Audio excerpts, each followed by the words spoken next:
Hey, Sean, how are you? Good, Matt. How you doing? I'm well. I'm well. Thanks for taking the time this morning. Brandon just kind of alluded to all of this, but just wanted to hear your perspective as the coach. What has been the biggest challenge with not actually having players on the field up to this point and so much uncertainty moving forward? Yeah, with respect to the players, I mean, it's one part of me, you get a little bit frustrated because you want to make progress and you want to move the team forward, especially since we haven't been together for some time. That said, I always try and remind myself in the next minute, hey, understand this is being done for a reason, and I support that. We've got to be smart. I know you guys will have many more questions about what we're doing and not doing with the COVID situation. So it's important that we onboard these players and staff in the right way in a methodical approach here.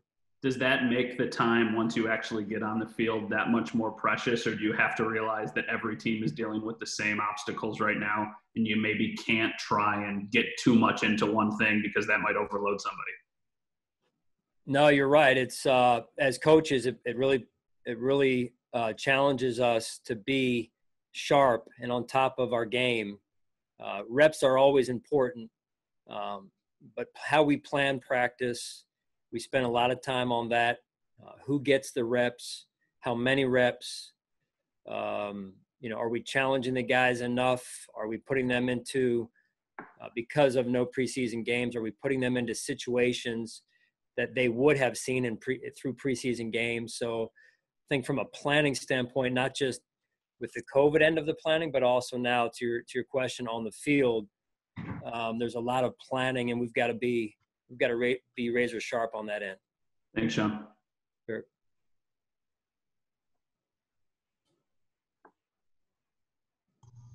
Hey, Sean, Sal Mayorana. Good to see you, buddy. Good to see you too, Sal.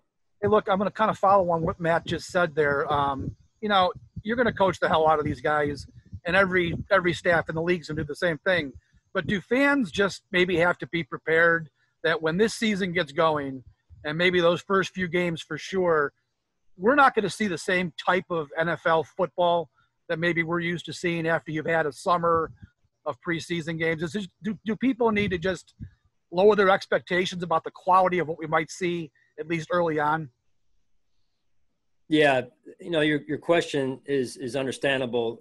That said, I'm not lowering my standards, and I don't expect anyone in this building to be lowering their standards. What I've seen so far, Sal, honestly, is an unbelievable display of a standard in our building with the effort that's been put in by our ops staff, from leadership on down.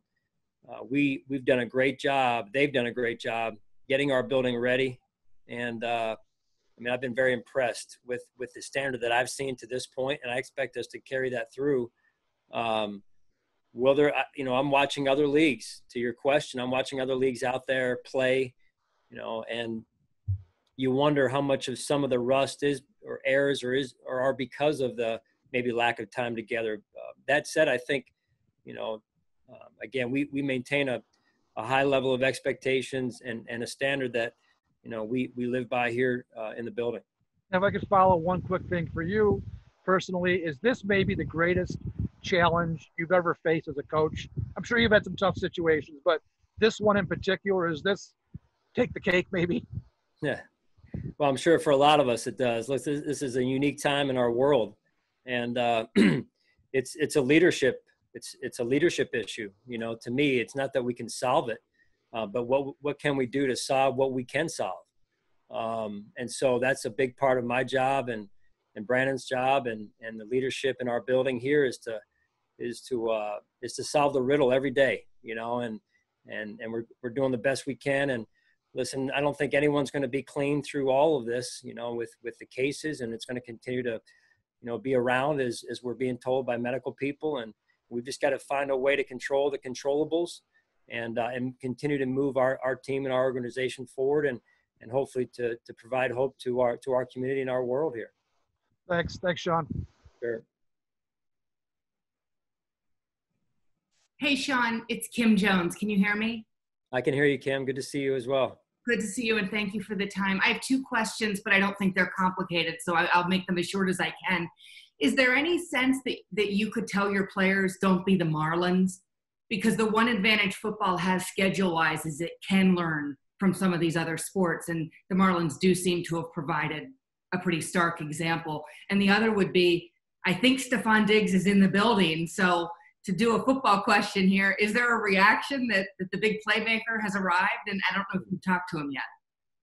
Well, I'll take that part of the question first. Yeah, it's good to see Stephon. We saw him yesterday a little bit with the physical. I didn't get much time to spend with him, but it is good to see him. Good to meet him in person and for him to meet his teammates in person and just be around each other, not just Stephon, but our entire veteran, class group, if you will. And so, it's going to be a team effort in terms of how we play. And Stephon, we expect him to come in, integrate into what we do and how we do things. And we'll make him a big part of what we're doing here. So on the other side of it, the Marlins situation, it's unfortunate. And I think, listen, the reality of our situation is that that could be another team. There could be another situation like that. And we are trying to learn from that situation. And I think we'd be wrong if we didn't try and learn from that situation. So, I don't place blame on them or have any less respect for them and their process because, this is new for all of us, whether it's a sports team in this case or we're just trying to live our lives. This is new. And sometimes, what I've come across is people aren't sure maybe where they picked it up. And the thing, again, we have to do, and not to sound redundant, is control our controllables and be disciplined in our approach. And, I think even with that, we're going to pick up some positives, and those will be unfortunate, but we want to make sure we support our players and the staff that go through those situations. So, I'm trying to stay healthy too. People think that just because you're a coach or the head coach or, as we've seen, it doesn't discriminate. And because I know someone doesn't mean that they can't give it to me or I can't give it to them. It's again, unique times. Thank you. Sure. Coach, good morning. Mookie, Waffle Sports 1080. How you doing? My man Mookie, always good to hear from you, man. Always good to see you. Yeah, thank you for your time this morning. Now, just diving right into, what Ken was just saying. In your eyes, how efficient has testing been? And, taking the head coach title off, just looking at this roster, what position battle was intriguing the most to you in your eyes? Yeah, just the position battles. I think we have many, and that's a credit to Brandon by creating competition. I think that depth is going to be challenged, though, as we're already seeing across the league. Us no different. We have some guys with conditions that they've come in with, whether it be injury or COVID situation. So, Brandon has had to, at an early point already in camp, start to move a little bit on some things here. So that's going to be an ongoing challenge, and I think it's to be expected throughout the season. So in the first part of your question, Mookie, again, was what? I'm sorry. How efficient has testing been thus far? Yeah, I've been very impressed with what the NFL has put into place. Very appreciative as well. I think, they're doing all they can. I think there's obviously been a lot of forethought put into this by Dr. Sills, the medical experts on both sides with the union as well, and really appreciate the leadership in this and the way they've taken initiative. So I feel very fortunate that we can get the results back in a timely manner that we've been able to this point. And again, just thinking about, we sometimes work in a little bit of a bubble, but also very cognizant of and aware of and sensitive to the situation that's out there for other people, and their situations, whether they're going through it or getting tests. And so this is all of us in this together. Thanks, Coach. Stay safe. Yeah, you too.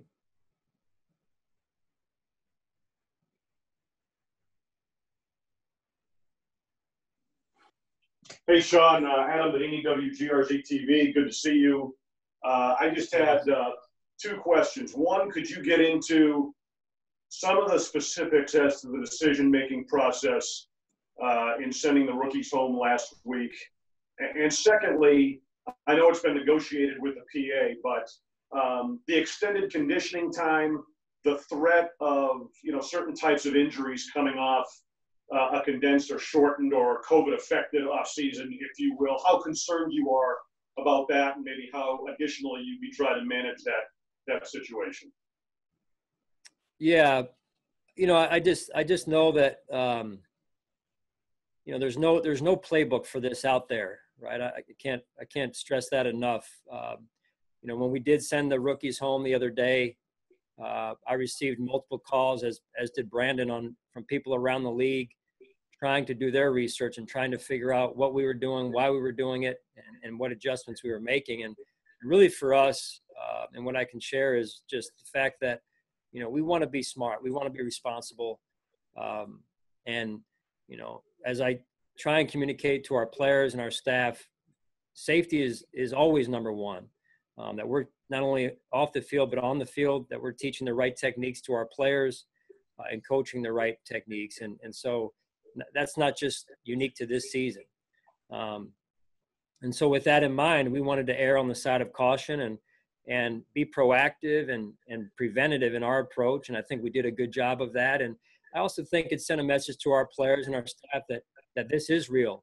And we don't want something like this to come up during the season where we have to miss time together. But at the same time, we have to learn through this. We're living through it. And so I also think how we adjust is important. And I wanted to do a good job to make sure we made sure that was known and what we expect in terms of where guys go when they leave here, and that we've got to be all responsible and all accountable to one another when we leave this bubble that we have inside of our building here. And my second question was just with regard to how camp is structured this year differently with the extended conditioning time. I guess you guys aren't padded until what, the 17th or the 18th. How concerned are you, and maybe how are you trying to additionally manage the threat of injuries, groins, hamstrings, those types of injuries, Achilles, given the nature of this offseason? Yeah, no, it's real. That's a good point and good question. That that is a challenge. But the way we're lucky and fortunate is we really have to me a group effort on that every year. So we've got a good sports science department here that I count on and rely on, and a strength coach and his staff, and as well as our medical staff. So we're all hands on deck every year, including this year. So I think in a somewhat different way this year, the NFL has put those guidelines into place early on because of the situation and circumstances from the spring, and I think it's responsible on their part.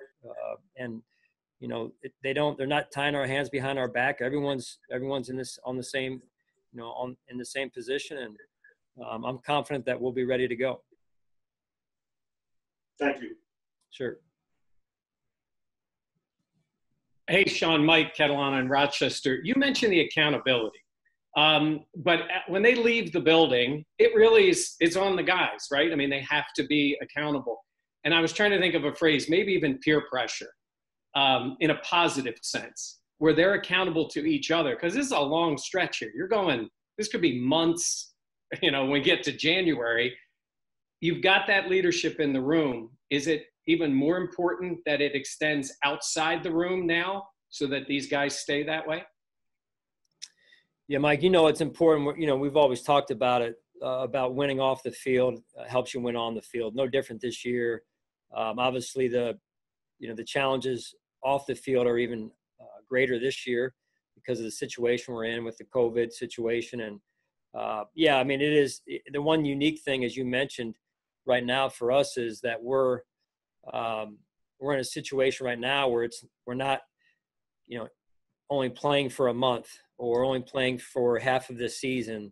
And so right now it could be a long stretch. And because of that, it's really going to be it's really going to test our endurance. It's really going to test our discipline and consistency. And as you mentioned, the accountability issue. Listen, I've got to be realistic with it too. I mean, sometimes, we're all human. And so sometimes even I need a break, but I got to take my break in the right way. And so I think you're seeing some of those things that we're all learning from pop up around in other leagues where guys have taken a break and it's come back to haunt them. So it's a lifestyle adjustment, right, for all of us. And we got to continue to distance. We have to continue to mask up and do a good job with it, and continue to, obviously wash our hands and all the things that the medical people are talking about. And even with that, there may be, you know, things that still get through the cracks. And that's the part, that big picture perspective that I have to keep, and being realistic about what we're doing here. All right. Thank you. Yep. Hey, Coach. Hope you and your family are staying safe and healthy. A question for you just about Star opting out and John Feliciano's injury. Who do you expect to help fill in those gaps at defensive tackle and at right guard? Well, I think at the defensive tackle and really right guard position, Maddie, we have options right now. It's rare that you, even before you step on the field, you lose, you know, one or two players, and that's unfortunate. We certainly respect Star's decision and support him and his family through this. And then it's unfortunate with John's situation. But that said, you know, this is why you bring players in, and you try and build with depth, because things like this do happen. And so, you know, it's really honestly the next man up. The next man up, it's an opportunity for them. I don't want to get into names, because there's a lot of guys that we have confidence in around those players and those positions, and then the ones that have been here and new ones we brought in. So I think it'll be a good opportunity for these other players to show us what they've got, and to make their mark as well. Thanks, Coach. Sure. Hey, Sean, to follow on Maddie's question there about Star, you've known him for a long time. You prioritize bringing him here as a free agent. Could you just maybe tell us a little bit about how that conversation with him went? And I would imagine that for him to reach that decision probably wasn't easy, and for you as well to hear that, given your relationship with him. What was that like, and how tough is that to go through? Obviously respecting his opinion, but couldn't be easy for either side, I guess. Yeah, it's not easy, and I know it wasn't easy for Star either. And those are decisions that just don't happen,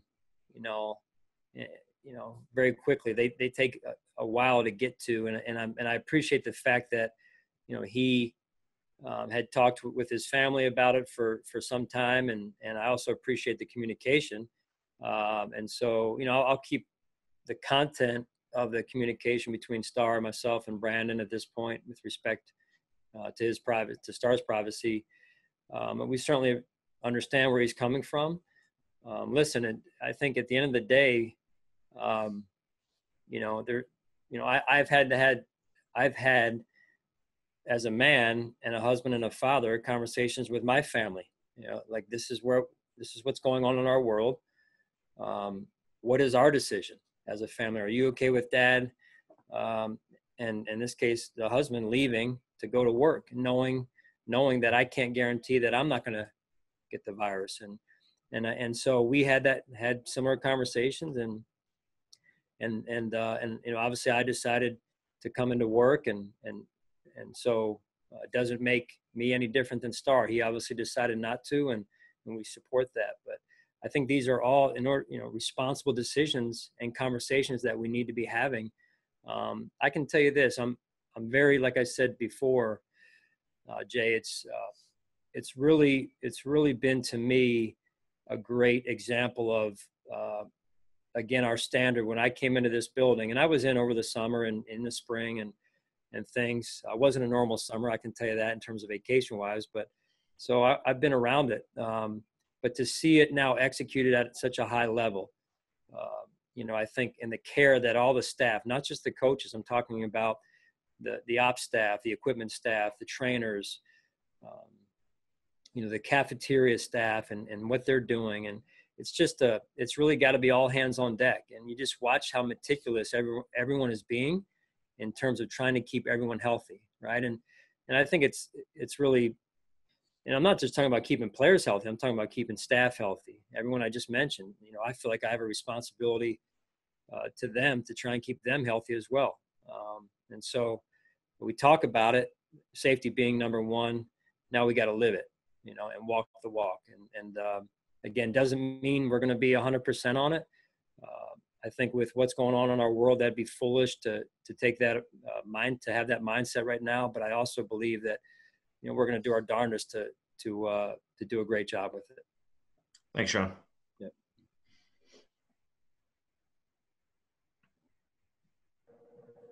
Hey, Sean, Josh Reed.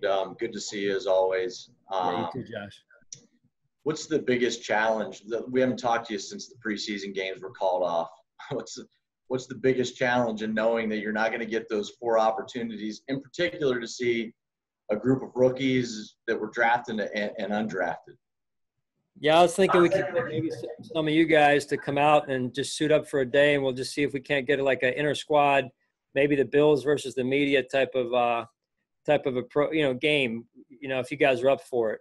So I don't think you want to see any of us in pads and helmets. I heard you were a pretty good player back in the day, man. Yeah, you heard incorrect.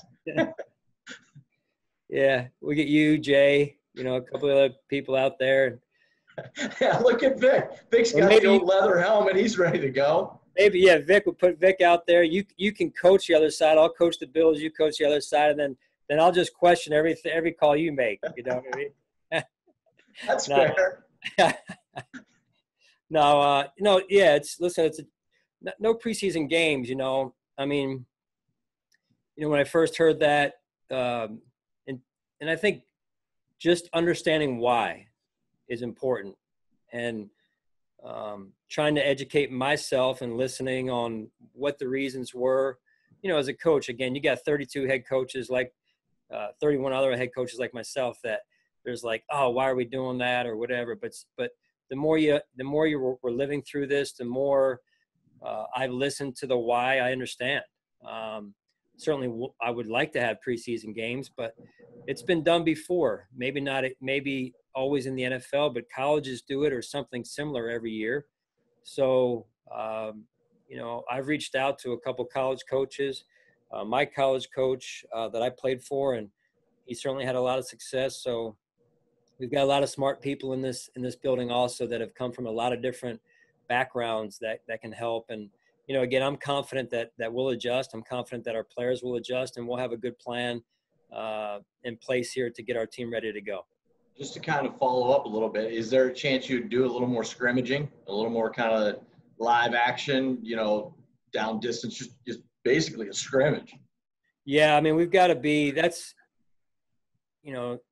John Wooden has always talked about planning 2 hours to prepare practice. And I think that's, the longer I've been in this position, I think that's, he was ahead of his time, because that's real. And the planning part of this, really in 2 pieces. It's the COVID planning piece that's every day.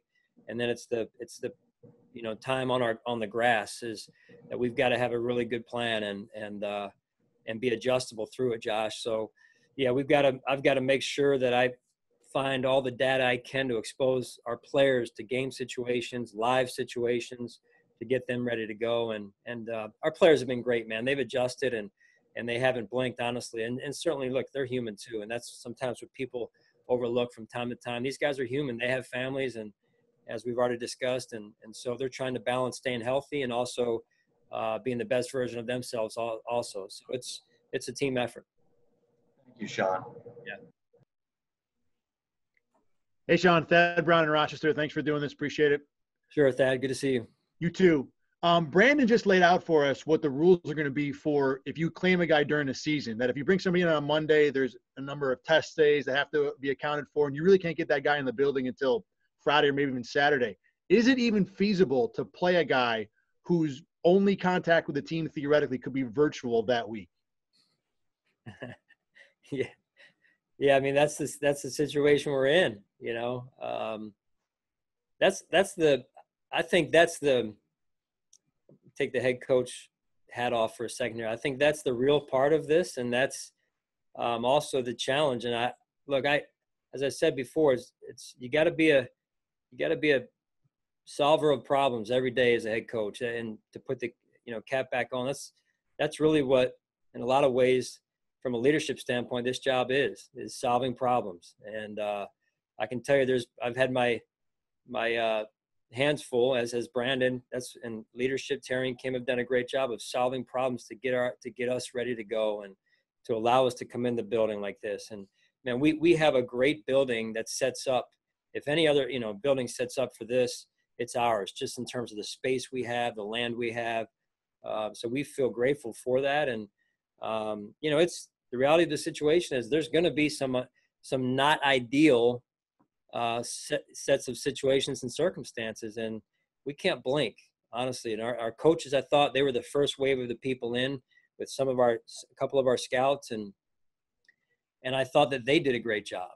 Brandon's done a great job, and so it's I can tell you from very early in the morning, the communication starts rolling through very late in the evening. The communication continues just to make sure that from one day to the next that we're adjusting and we're communicating, and we're giving ourselves a chance to get ready to go. Because when we play, we kick it off against the Jets, and I'm sure they're thinking the same thing.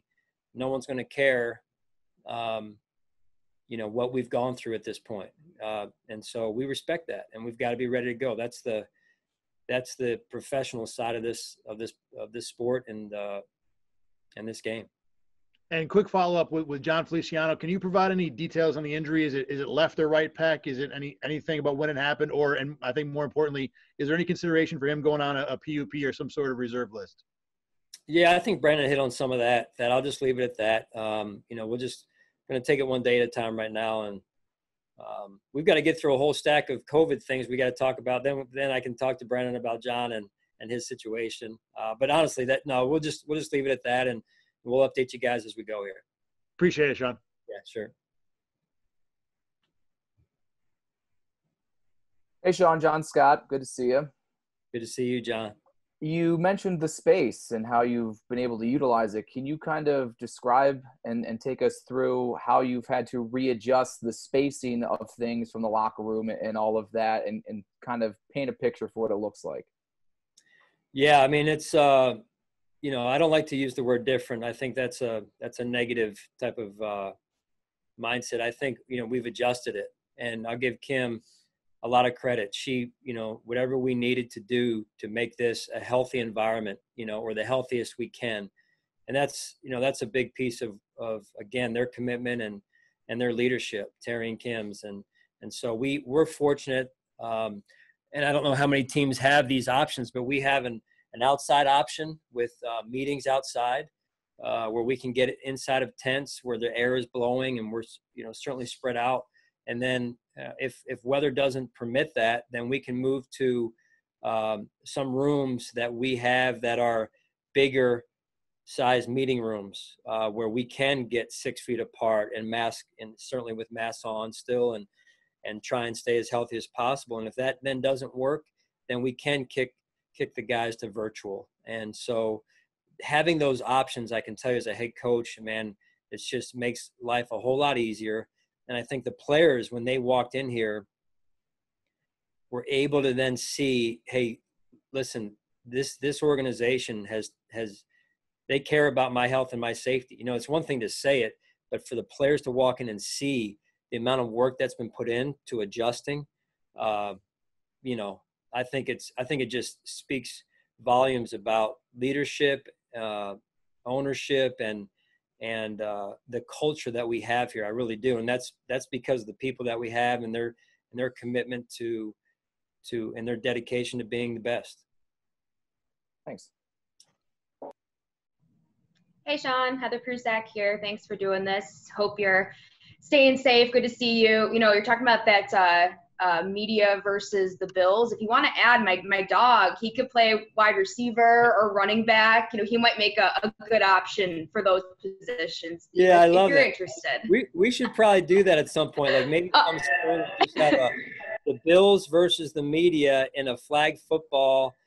And if you have a dog that can play or any other animal that can play, out there, we'll line them up, and that'd be pretty cool, right? Love it. I just want to know who would coach, Heather. Who would be who would you nominate to be the coach that I can question on all of his or her calls and all that type of and all their decisions?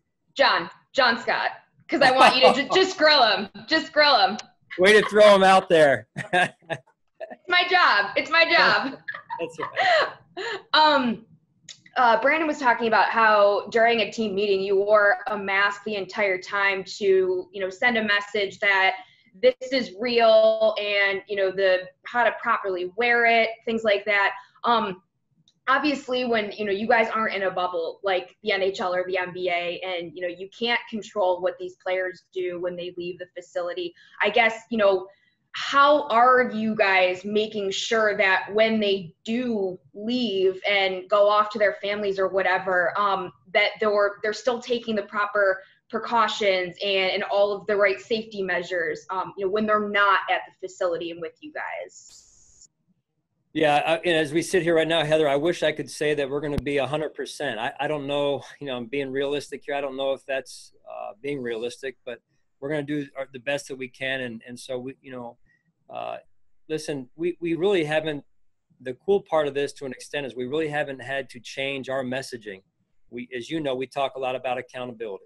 We talk about respect for one another. We talk about love for one another, positive energy, you name it. Every decision that I make as a coach, every decision that every teammate of mine and every person in this building, which we're all teammates, make has got to be, with so much love and appreciation and respect for everyone else's health and safety that we're not going to let each other down. And that to me is the sign of a real team. That every decision I make, I have so much love for you and your family that every decision I make on the field, off the field, that I'm not going to let you or your family down.